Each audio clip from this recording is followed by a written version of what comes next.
I can give it to you Friday. I have no problem with that. I'm just saying. They don't need to know. Like, who knows when it'll be accurate after Friday? They won't. Probably. My grade will fluctuate some amount. There probably will be some change in your grade. I would agree. It'd be kind of funny if I didn't. You don't know that. All right. What do you have a question for, Grace? It's a specific question. May I ask you something? Yes. Okay. So, for 6.7-10. Yeah, I'm going to do that today. Oh, you done? No. Oh. I got the first one. I'm going to show you how to do it on Excel. hey, you know what time it is? What? 11:02. Yes. Yes. Okay, so for She's gone. 6.5, She's got something to do. What if I had something? Yes. it says I like don't feel like you did. the first part we had to find the bound with the proportion. Mm-hmm. And then the second part said the sampling error were 4.5%. Yep. It's like that's some of the stuff we've done in the next, like 6.6. Yeah, the error part is the part that's after the plus or minus piece. Yeah, that's the sampling error part. Oh, it doesn't include P? It doesn't include the P on the front, no. It's just the piece that's after the plus minus. And you're basically what you're doing in that problem is figuring out what the Z sub alpha is to figure out what the probability is associated with that Z. So it's the Z times the square root of Yep. probability over Yep. N. Yep. But you don't know what the Z is. You know N and you know P hat, but you don't know what the Z is. That's what it's asking you to do. Oh, so instead, like in the next section, we find the N. Yeah, this is when you're finding the Z. You're finding the Z and then you're finding the alpha that had to have been associated with that Z. I see. How do we find the alpha? Is that through Excel too? Yeah, you can do it through Excel. If you have a Z score, you can figure out the probability associated with that Z score. That's the idea. Okay. Other questions? All right, well, let's finish up talking about 6.7 so that we can talk about a little bit about the test. I did post a review for the test on Moodle. Yeah, So- solid. Fed. I did. I wasn't going to ask him if he's seen pushy, so I did. It's up there. thanks, Dr. Bill. Yep. I appreciate it. All right, so just to remind from last time, with this mess that I had from last time.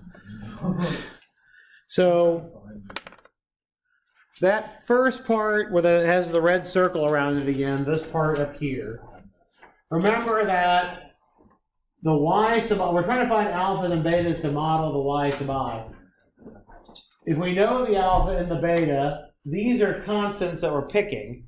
So the y sub I is based only on the epsilon, the error piece, which we were assuming is normal. So each of your y sub i's are normal, and all we're doing is subtracting off a constant piece. So it's still normal. So if we divide through by the variance, which the variance of the y sub I should be the same as the variance of the epsilons. So we divide through by the sigma squared. This will have a chi-squared of n distribution. Okay. Now your alpha hat, remember, was equal to your y bar. We know what the distribution of y bar is if the y's are all normal. Right? If the y's are normal, this is central limit theorem idea. If y's are normal, the y bar is also normal, correct? Yes. Okay. So again, and then the variance of the y bar is the same as the variance of the underlying population, but divided by the sample size, sigma squared over n. So again, if I divide this by sigma squared, you can write this as alpha hat minus alpha over sigma over the square root of n, the whole thing squared. Alpha hat is normal. We're subtracting off its mean. The expected value is just alpha. We're subtracting off its mean and dividing it by its standard deviation. So it's standard normal squared. Square of standard normal, what kind of distribution do you get? Chi-squared with 1 degree of freedom, right? All right. Over here, we didn't do it, but you can show that the expected value of beta hat really is beta, and that the variance of beta hat is the same as the variance of the y's over the sum of the x bar minus x bar squared. I think they do that in the book. Yep, it's on the bottom of page 326.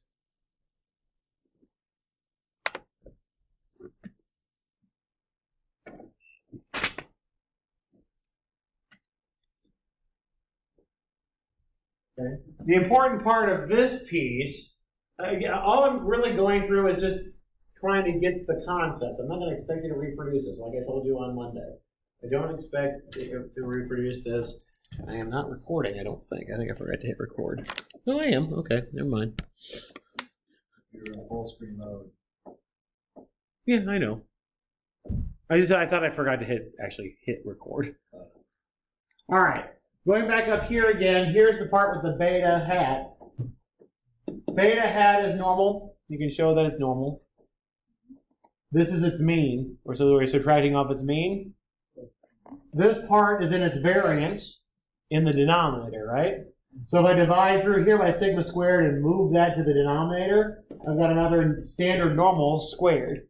So this is another chi-squared of 1 variable. This may be silly, but like, okay, so the left side we divided through by the variance. So we're doing it through the whole thing. Okay. So we're dividing both sides of the equation by the sigma squared. So it's the same. It's the same sigma squared for all. Okay. Yep. So this ends up being chi-squared of 1 as well. So this is what I was mentioning at the end of the class. We're not going to prove it. It's actually more advanced than what we would be doing in this class anyway to prove it. But you can prove that each of these things are independent of each other. The y's, the alpha, the beta, and the sigma squared, which is on the end here. Okay. You can prove that they're all independent, and this really does fill in the gap.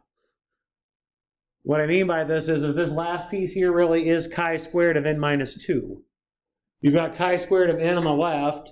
2 of the pieces are chi-squared of 1. So the last piece is going to be chi-squared of n minus 2. This last piece, again, deals with the sigma hat piece.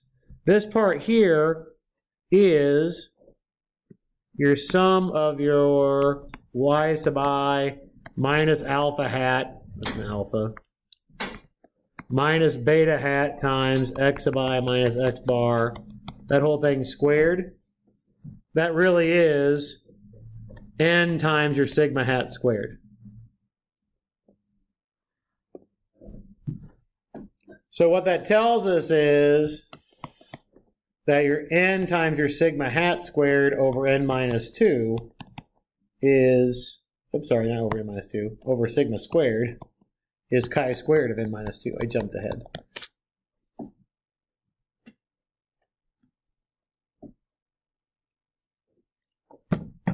This looks a lot like your not a lot like maybe, but similar to what we had for our sample variance distribution, right?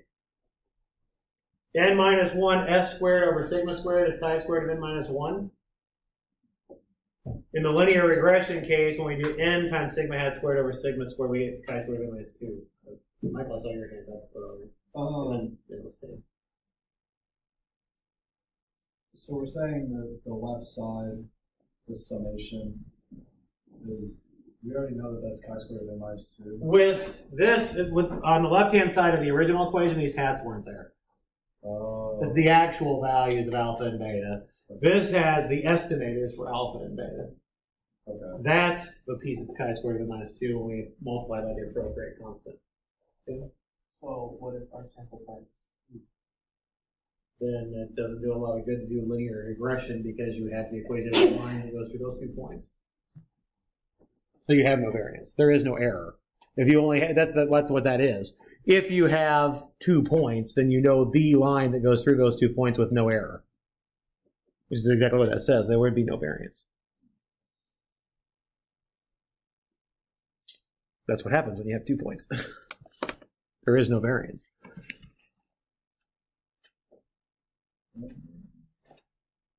Is okay? Yeah, same. I had an unrelated question. Okay. On the test, are we going to read tables at distribution tables? No, I'm going to let you use Excel. I'd rather you use Excel for the F distribution than actually using the table. Please use Excel instead of using the table. I have a table. I can print. If you really, really want a table, I will print a table for you, but you need to tell me in advance so I have it for you. Well, if you have a table, then as long as there's nothing else written on it. What's that? Actually, I was looking at it. Yeah. All right. So let's talk a little bit about how we do this and get the different pieces that some of your problems ask for. So we talked about how these statistics are computed, and you can compute your sigma squared in the same way. I guess I forgot to write down what the variance of your sigma squared is, because that pops up too. So your sigma hat squared, let me write these down real quick just to tell you what they are. So your sigma hats, because it's important to know this piece from how you're going to read it from Excel, because we're going to do this in Excel in a second. All right, so this is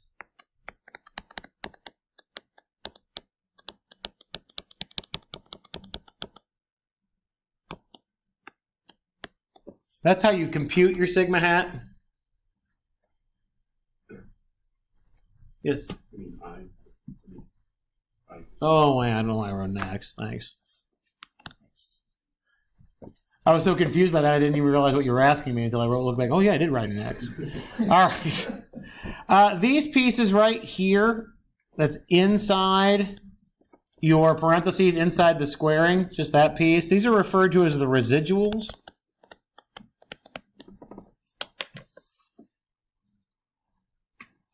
What that means is that this is what you should get for the linear model. This is what you observed based on the linear model plus the error, right? So the difference between that is your error, which is just it's what the residual is a fancy word for. The reason I'm mentioning that is this word pops up again when we see what we're going to do in Excel. Okay. All right. Also, the variance of this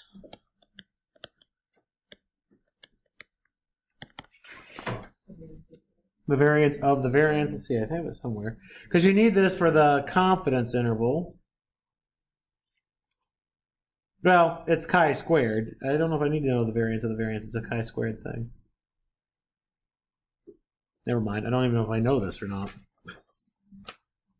Now that I say that, I'm not even sure I know it. I was thinking about making the confidence interval for it. I don't even think I know it, so let's just scrap that. You don't know the confidence interval for? Well, you could figure out the variance of that because you could just do it with the chi-squared. You know what the variance of the chi-squared is, so you can figure it from that.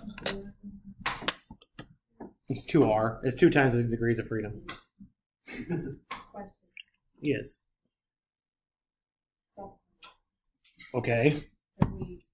I'll wait till You'll wait till then? All right. the end. You said that we were going to end it today. I hope so. Because I'm going to do number 6.7-1 and 6.7-9, Oh, that's which is just like 6.7. It's the same thing. I know. That's why I said I'm going to. All right. So the first thing that we're going to want to do in your Excel, when you do Excel, the first thing that you need to do is figure out how to load in the data analysis Toolpak. All right. So notice when I start typing it in, it says best action is the add-ins. That's what it is an add-in. If you have a Mac, there's a different way you have to do it. I don't remember how to do it. Right. You suck. I'm not surprised. It's still an add-in. It's just in a different spot than what's in here. But I think my guess is if you search for it, you'll still find it. when you click on add-ins, it should pop up with it. It should pop up with this. God, you're all currency tools. Why would I do? I don't care about that. Is Yes, this we gonna do. be We a so care. new one, like get add-in or my add-in? Probably a get add-in. Yes. Data analysis.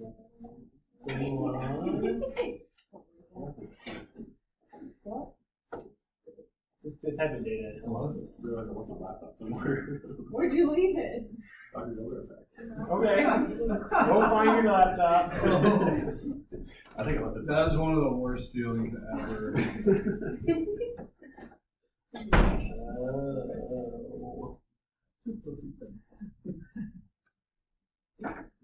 I'll go back to where it was. Maybe my add-in. I don't remember how to do it on that side. Or on You know you have a volume. add-in. My add-in. Like 2 times. You may have to Google it. Go, you can talk to Haley on Obsidian. Okay. They've done it on them before. Okay. So they might remember. They both have Macs and they had to do the same thing. Watch out, she might mark you off on your homework. Of course it doesn't. Wow. That's okay. I will never do anything to Michael because he will volunteer for the rest. Let's see. What? Excel, Mac, data analysis add-in. Let's try that. Open Excel, go to add-ins, check solver add-in. It says it goes to the tool menu. That says Excel for Mac, right? Excel add-ins. It says go to tools.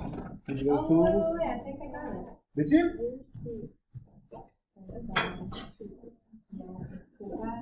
Yeah. It says go to tools. What did you click on? Tools, and then at the bottom it says So Excel. where is your add-ins. tools at? Oh, up top. It's up at the very top. It's like when you. There you go. There's tools. All the top. And then what do we do next? And then Excel add-ins and then analysis toolpak. That's what you want. yeah, Hey. it said to click the solver add-in too. Did you want me to do that? No, this is the data analysis is all we need. Yeah. You can do it. The solver does things like linear programming, so we don't need that. We just need the data analysis. Okay, cool. Good. All right. Anyway, so I'm just going to label the columns here so that we can see which ones are the X's. So in this one, the context is 7.1, 6.7-1, I mean, is to see if there's a linear relationship between the grades on the midterm and the grades on the final for some students. So just typing in the data here.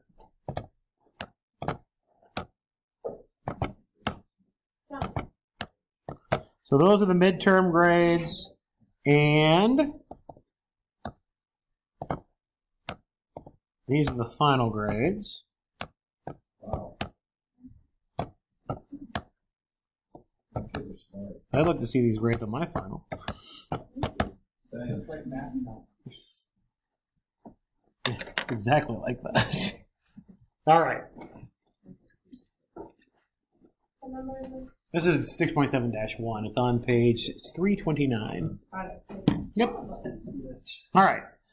So now that you've added in, assuming you're following along, now that you've added in the, oh, if you didn't see the first two ones, you might want to, if you're typing it along, there's 87 and 79 were the first ones there.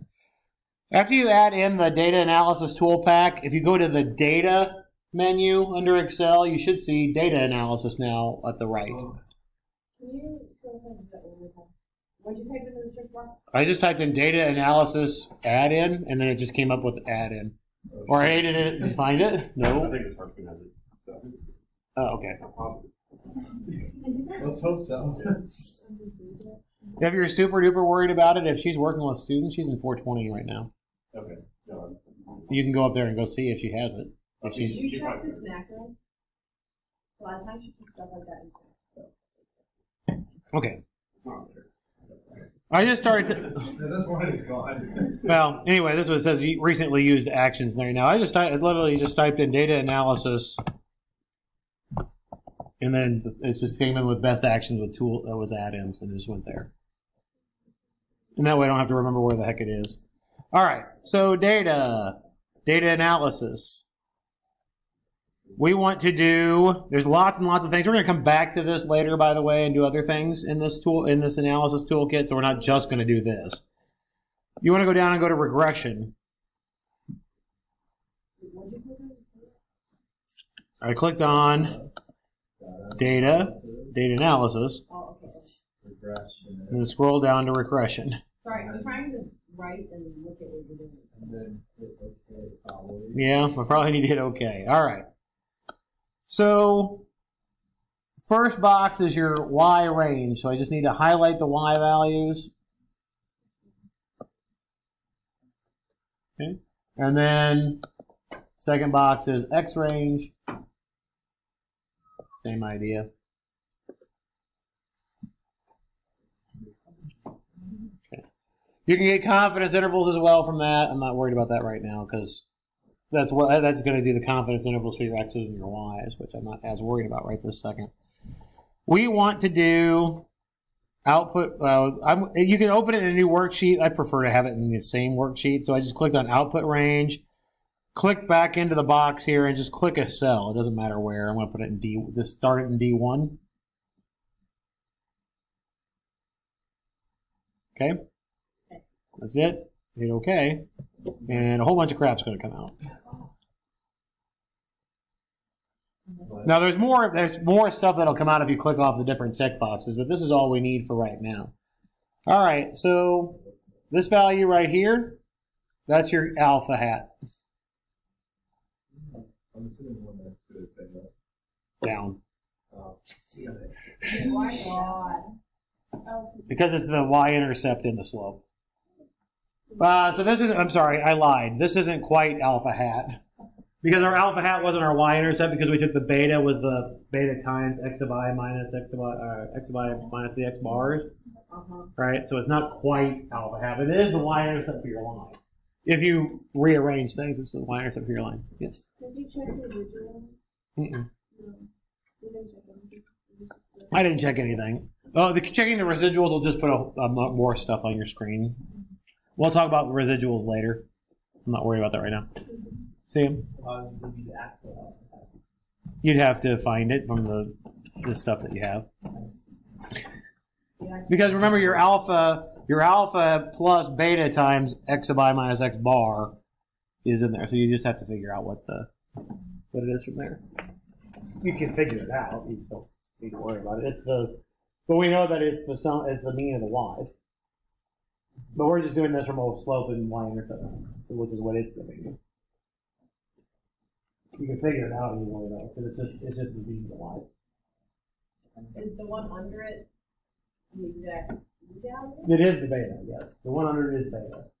Okay, but isn't alpha just That's the y? Yeah, some of the y over in.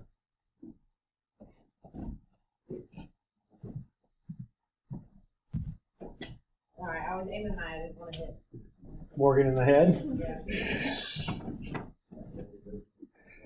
That would be quite hysterical. All right. So again, this isn't quite alpha hat. Alpha hat is the mean of the y's, right? Alpha hat is defined as y bar. This is just solving for the y-intercept. Because we rearrange it so it's beta times x minus x bar. So if you take your beta times your mean of your x's, and take it with that, and take it plus your alpha hat, you get this. But here's what I mean. It's just Confidence interval? yeah, it does. It gives you. That's why I said if you wait, I'll tell you. Okay, but that's also. Now that part I can't tell you. I have no idea why it's on there twice. And it's different answers. I get maybe it's because I can change it. Let's see. Let's experiment. Why not? All right, so let's say I want the confidence level and I change it to 99.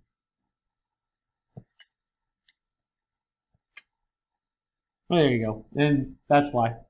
You can change, the second one's a 99% confidence interval instead of a 95. So it has a default of a 95 in the first two columns, and then it'll change it appropriately if you like. Sure. I don't know if it's standard or not. 95 is used a lot. But also in some of the literature, especially in the social sciences, sometimes they'll use 90 or 80. And well, some of the stuff is, I mean, physics is fuzzy anyway. You want to say like lower 95, 95? It just means the lower bound and the upper bound for the 95% confidence interval. Okay, so that's not a 90. It's not 100%. No. Okay. Anyway.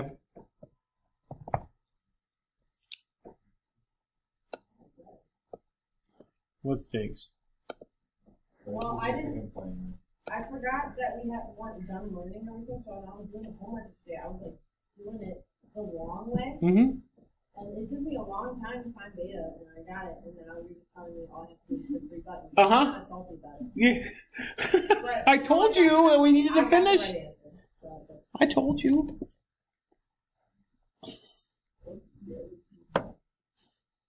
All right. So, again, remember that the way we rearranged the equation was, it was y equals alpha plus beta times x minus x bar, right? So if I do my beta, which is in E18, and multiply it by, I'm sorry, let's do it this way. My alpha hat would be in B13.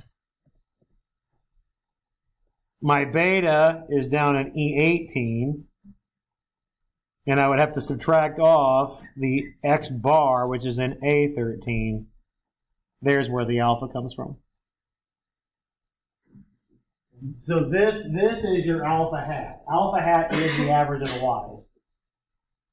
That's how we got the alpha hat. But remember, we purposely, or we're fitting the equation y equals alpha hat plus beta, or sorry, y equals alpha plus beta times x minus x bar. Right? We rearranged it to make things a little bit easier for the formulas. Great. In the homework, we're supposed to make a regression run. Are we supposed to use alpha or alpha hat? Doesn't matter. Because it just matters which form of the equation you're going to do. It's even easier to do this. I can do insert a chart. Right? And then over here with the plus sign, I can say add a trend line. There's your line. There's your least squares line. It's y equals 1.015682x plus 11.13172. No, this is the Y-intercept. This is alpha hat. They're related, but they're not the same alpha, or alpha. It's not the same alpha. This value that I have highlighted is alpha hat minus beta hat times x bar.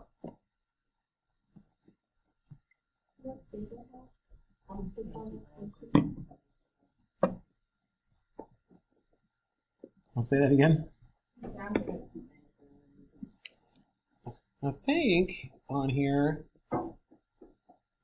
if I I think there's a way you can also get it to print the, I can't remember how to do it though.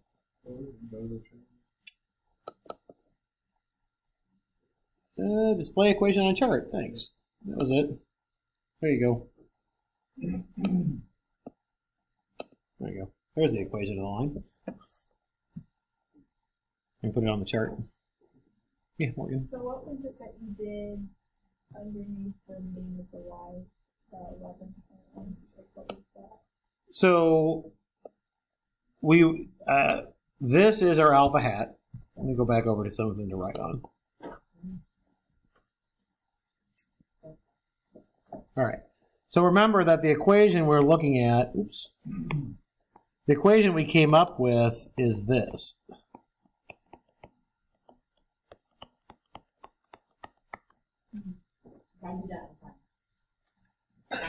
Yeah, that's fine. Right? Okay, if I rearrange this, this is beta hat x plus alpha hat minus beta hat x bar. If I just do a little algebra, right? Okay. This part right here that I circled, that's the y-intercept of the line. So all I did with that other piece over here, that 11.13172, is just verify that that's what I'm getting here as the y-intercept. I did alpha hat minus beta hat times x bar. That's all. So this number down here, this one down here that I've highlighted, really is beta hat. This number is alpha hat minus beta hat times x bar. It's the y-intercept of the line. If you really, really, really want alpha hat, compute the average of the y's. That's all that is. Okay. Yes? So doing the same thing, how do you get that? How do I get F what? F what F? I don't know what you're asking me. What? I don't know what you're asking me. I don't know what you were trying to ask me from the F distribution. I'm not being dense. I really don't know what you're asking me. Like the confidence interval. You make that for like the variance. I can do the confidence interval for the variance using the chi-squared because it's just a single variance because it's a chi-squared distribution. The F would be a ratio of the distributions, or this is telling you the significance of whether or not this is a good model. That's what this F is telling, but we haven't talked about that yet. Okay. So this F has significance, but it's not to do with ratios of variances. Do you have a question, Grace? Yeah. Can we go over how to find the confidence interval of variance? Yes, we can. All right. But these numbers here give you the confidence intervals that it's asking for in the homework. Right? Well, two of them, and the third one's the same stuff that we've been doing. So this is your lower and upper bounds for your 95% confidence interval for, it's not quite alpha hat. It's the upper and lower bounds for the y-intercept. How would you adjust it? What would you need to do to adjust it to get the values for the alpha hat? Yeah, you would have to add, you would have to rearrange it. Okay. Back over here. This number here is your y-intercept, right? That's what the table's giving you, right? So how would I, if you were given your endpoints for the y-intercept, which is what the table gives you, what would I need to do to get the endpoints that I would need? Yeah. Because if you want, all you would need to do is add back in the beta hat x bar, because all you're doing is subtracting a beta hat x bar. Right? So you just need to add it back in. That's all you need to do. So it back over here, if I want for my alpha hat, I would take this number, I would add in beta hat times x bar. And actually, I would also go ahead and make those absolute cell references while I'm at it. You can do that with F4 to get the absolute cell references, or just type $signs in front of them. All that means is that when I copy this here in a second, it'll just do it to the other one. Yeah, so there's what I typed in, right? So Excel, if you don't have the $signs there, those are what are referred to as relative cell references. What that means is that whatever this expression is here, if I copy it over, it's going to, from a relative sense, do everything one thing to the right. If I copy that cell one place to the right, from a relative sense, everything that I referred to moves one place to the right. I don't want to move these one place to the right because they are, there's beta hat, there's x bar, right? So I make them absolute cell references so that when I shift it over, it keeps those fixed and only shifts this part of the equation one to the right, which I do want. Yeah. That's relative and absolute cell references. Yes. Realize that I'm done. My laptop's actually in the car. Because I thought, I told myself that I was going to bring it in class today, but I was like, wait, I have too many bags. So I'm not going to leave it here and go back and later. That's funny. All right. This is how you find the confidence interval for alpha. All right. This is the confidence interval for beta. You're not doing any adjustment for that one. With one on the top is for alpha.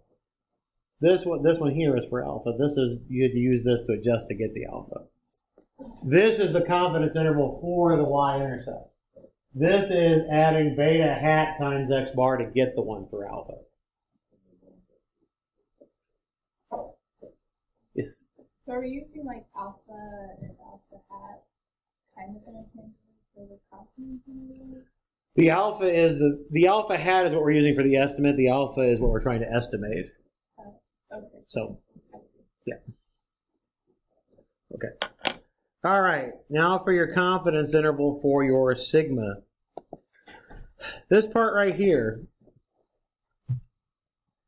that 179.9982. Well, whatever.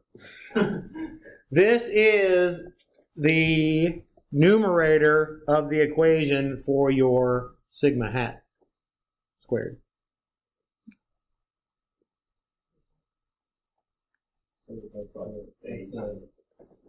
Well, it won't be 8. It's 10 times it, because the sigma hat is actually that over the actual sample size. This is referring to the degrees of freedom. One of the degrees of freedom is n minus 2. But when we compute sigma hat squared, it's actually the n that we use in the denominator. Yeah, Grace. I get some things back here. So remember, so this part here, if you're doing your sigma hat, yes. Oh, Michael.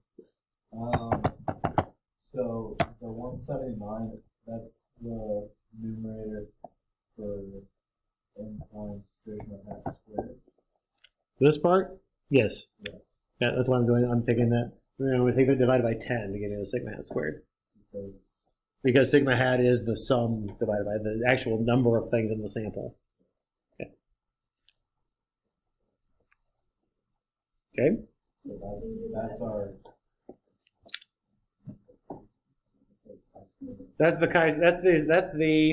That's just sigma hat squared. I have to do the confidence interval here in a second. This one? Yeah. I did this times 10, or divided by 10. Divided by the sample size. What's wrong? Just chatting.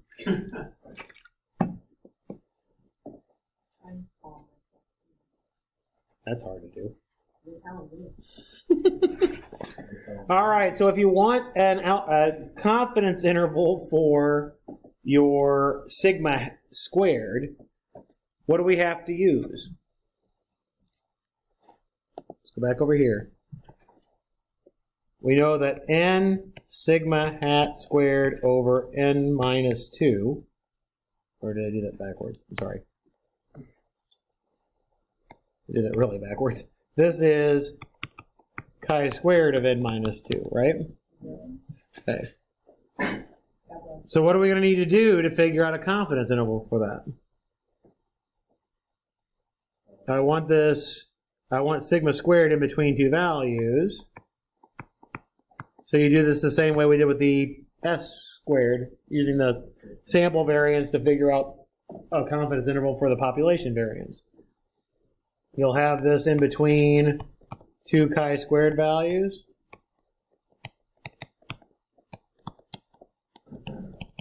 Right?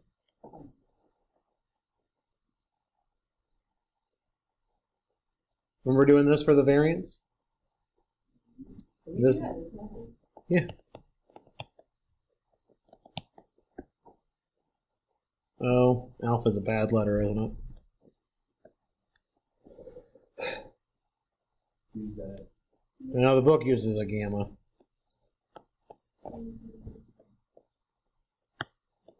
I can actually write a gamma.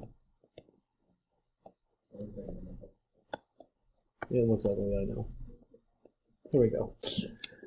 Now it looks like an upside down fish. Sure. Okay. It's just the confidence level. I don't want to use alpha because alpha is being used in the context of the least squares equation, right?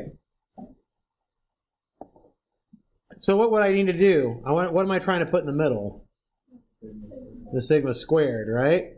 So I would need to take the reciprocal, which flips everything around, and then multiply by n times sigma hat squared.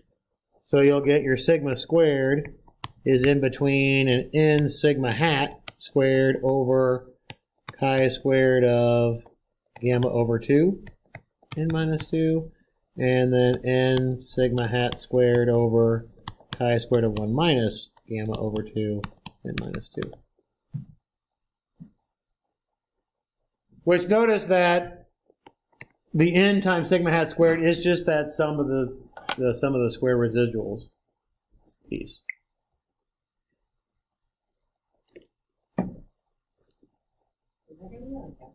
Why wouldn't it be? Have you written it yet? I'm working on it. I have a review sheet. It has it on there. Can I go back? Sure.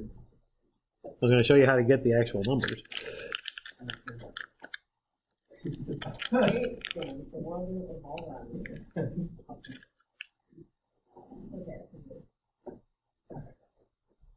All right. So going back over here, this number that's highlighted is n times sigma hat squared. Okay. So if I want my confidence interval, then I need to take that number, which is up there, and I need to divide by the chi-square inverse, right?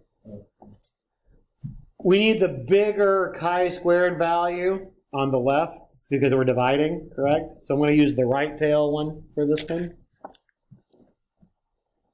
Remember, we have to divide by the bigger value to get the left endpoint, because it needs to be the small. If you forget, just reverse them, right? Because your confidence interval has to go from small value to large value. Okay. Right tail probability needs to be 0.025 because we're doing a 95% confidence interval, so we need to split it in 2. Degrees of freedom is 8, which is hard to forget because it's sitting right next to the the sum of the square residual. It's telling you what the degrees of freedom is. Okay. So there's your left endpoint. For your right endpoint, same number, but I'm going to divide by the chi-square inverse, 0.025, and 8. I'm going to divide by the smaller number. Yeah, that's fine. Not sure why you balk then. Any other time I don't put the right parentheses on there and it does it just fine. So there's your confidence interval for sigma hat squared, or sigma squared. What was the difference? What was the difference between the two? This one, I did chi-squared inverse right tail for this one. And this was just the regular chi-square inverse. The right tail gives you the bigger number. The regular one gives you the smaller number. And I need to divide by the bigger number. That's why I did that one first. And I use the same probability. Yep. So if you can follow that mess, you should be able to do the homework problem. Yeah, Morgan. So if you did the right, the inverse, but want to find the right tail, that's when you put in like the 0.9. Mm-hmm. Yep. So what are you probably mean, like, about does that mean more? So the one for the variance is a little bit, I mean, it's a wide confidence interval, so it doesn't tell you a lot. That's why we usually are looking for things like ratios of variances to see if they're the same, for making sure the assumptions, the assumption actually makes sense. This one, in particular for beta, it tells you whether or not there is some sort of a linear relationship. Because if it's possible that the slope could be 0, then you've got no evidence of a linear relationship at all. If the slope is 0, then that just means that there's some sort of randomness that's going on between because there's not any relationship.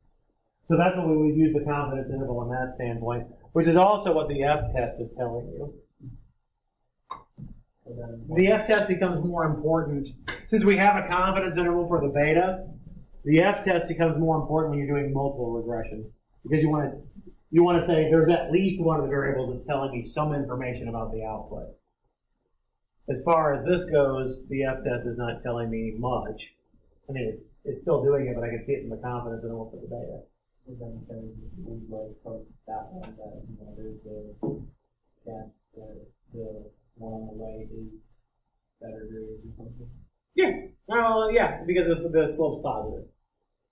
So the slope being positive is telling me that generally the higher the midterm, the higher the final. Are these paired or independent? These are paired. There's an X with a Y. Yeah, Megan. Yeah. We can. All right, so we started with central limit theorem.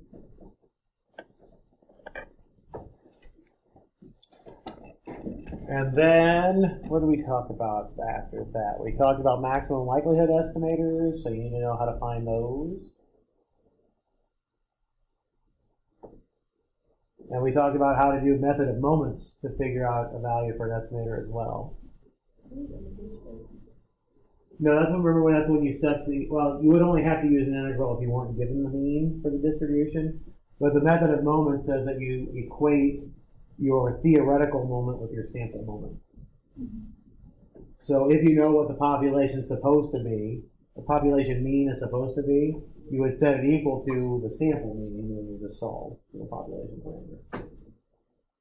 That's your point estimate. Yeah, that gives you your point estimate as well. So we talked about those, and then we talked about this doing confidence intervals for means and confidence intervals for differences of means and confidence intervals for variance and confidence interval for population proportion. That's the stuff that we've done recently, right?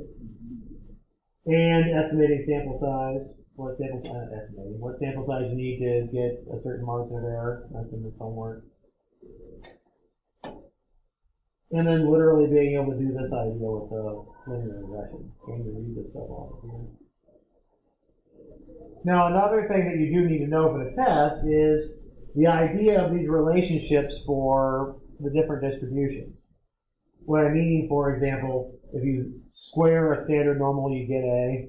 And if you add independent chi-squared, you get chi-squared. And what does it do to the degrees of freedom? And it adds it up, right? How do you get a t distribution? You know, how do you get it? What do you have to do? What kind of variables do you need to get a t distribution? You need a normal on top and a square root of chi-squared divided out by the degrees of freedom on bottom, right?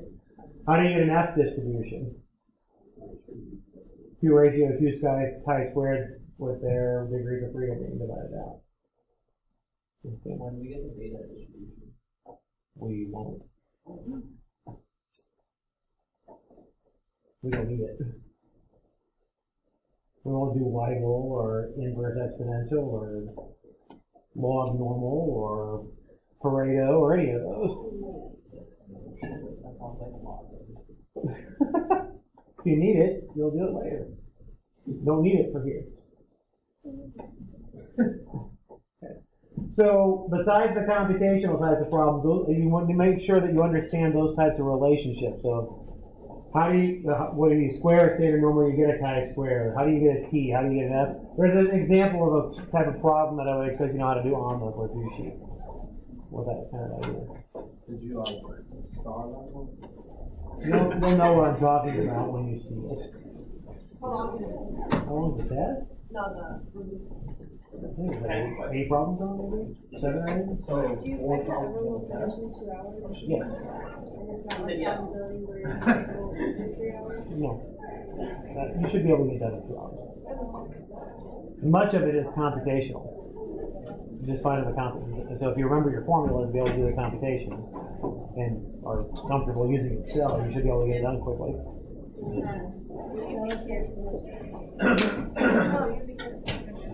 Are yours? Till 4, I have a meeting at 4. How does you put on? Are they from the book? Or they like They'll be like the book. They may have that, they'll be out of the book, but they'll be like book problems. Well, I was wondering. So I'm gonna do some problems from the book. Yeah, that would be like those, yeah.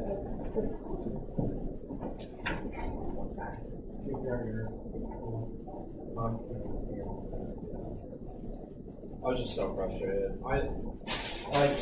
What I might do is just type it together and put it in an Excel file to start with, see if I can type in the data. Concepts, like big concepts. I haven't like learned. But sometimes I type in. I learned first semester. I might do that. Most of it. And that way, well, that also helps with grading, because then everybody starts with the exact same data in Excel. Like you don't have to go back. Yeah. Oh, you mistyped this one number, so.